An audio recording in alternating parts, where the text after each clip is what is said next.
ব্যাংকের এক এজেন্টের সঙ্গে কোটি টাকার প্রতারণার ঘটনা ঘটেছে এবং এই অভিযোগে ব্যাংক ম্যানেজারকে গ্রেফতার করা হয়েছে বলে জানা যাচ্ছে। ব্যাংকের এজেন্টের কোটি টাকা প্রতারণার অভিযোগ একটি রাষ্ট্রায়ত্ত ব্যাংকের ম্যানেজারের বিরুদ্ধে এবং ওই অভিযোগে ব্যাংক ম্যানেজারকে গ্রেফতার করা হয়েছে বলে জানা যাচ্ছে। বসিরহাট থানার ইটিন্ডা গ্রামের ঘটনা। সঞ্জিত চক্রবর্তী রয়েছেন আমার সঙ্গে টেলিফোনে। সঞ্জিত, ঠিক কি অভিযোগ, কি ঘটেছে ঘটনাটি? দেখো, বসিরহাটের একটি রাষ্ট্রায়ত্ত ব্যাংকে যে গত কয়েক বছর ধরে তার এজেন্ট সুমিলাল সিংহ এলাকাতেই বাড়ি।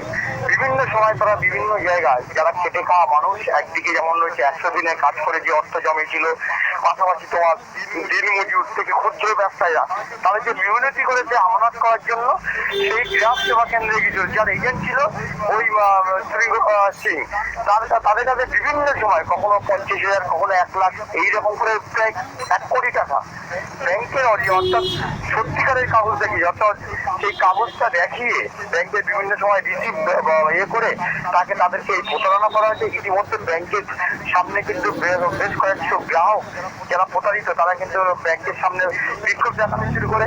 এর সঙ্গে পরে পুলিশ তদন্তে জানতে পারে, অর্থাৎ একদিকে ব্যাংক কর্তৃপক্ষ, অন্যদিকে বসিরহাট থানার পুলিশ তদন্তে জানতে পারে প্রত্যক্ষভাবে জড়িত রয়েছে ব্যাংক ম্যানেজার সাজনিক জোয়ারদার।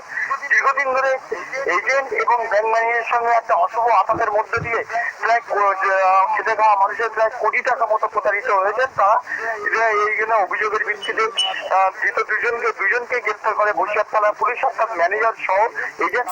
তাদেরকে আজ মহকুমা আদালতে তোলা হয়েছে।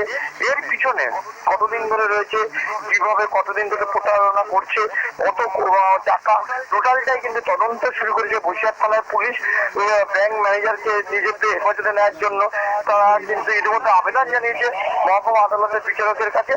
এরপরে ধাপে ধাপে আরো দ্রুত সময় যাবে, তত অগ্রগতি হবে যে পিছনে আর কি কি কারণ ছিল। তুমি জানো ভালোই করে যে বিশেষ করে সীমান্ত লাগোয়া এই যে জায়গা রয়েছে, যারা বেশিরভাগই অংশ কৃষক রয়েছে, চাষি রয়েছে, মেহনতি মানুষের পাশাপাশি ব্যবসায়ী রয়েছে, ছোট শিল্প, দিন মজুর, তারা কিন্তু আমানত অর্থাৎ সেই টাকার জীবনের শেষ সঞ্চয়টুকু তারা কিন্তু জমাতে গিয়েছিল, সেই টাকাটাই কিন্তু আজকে তাদের শেষ হয়ে গেল। অর্থাৎ গ্রাম সেবা কেন্দ্র খুলে যে এজেন্ট ব্যাংকের যে অরিজিনাল কাগজ দেখিয়ে তাদের সঙ্গে প্রতারণা করেছে, তার জ্বলন্ত উদাহরণ। ইতিমধ্যে দুজনকে গ্রেফতার করে আদালতে তোলা হয়েছে। এর পিছনে আরো কোনো বড়, অর্থাৎ বড় কোনো যোগাযোগ আছে কিনা আপনারা সেটাও তবে হতে দেখা যায়। ধন্যবাদ সঞ্জিত। কথা বলছিলাম প্রতিনিধি সঞ্জিত চক্রবর্তীর সঙ্গে। আপনাকে দিচ্ছি আমি রিপোর্ট ফেসবুক করছি।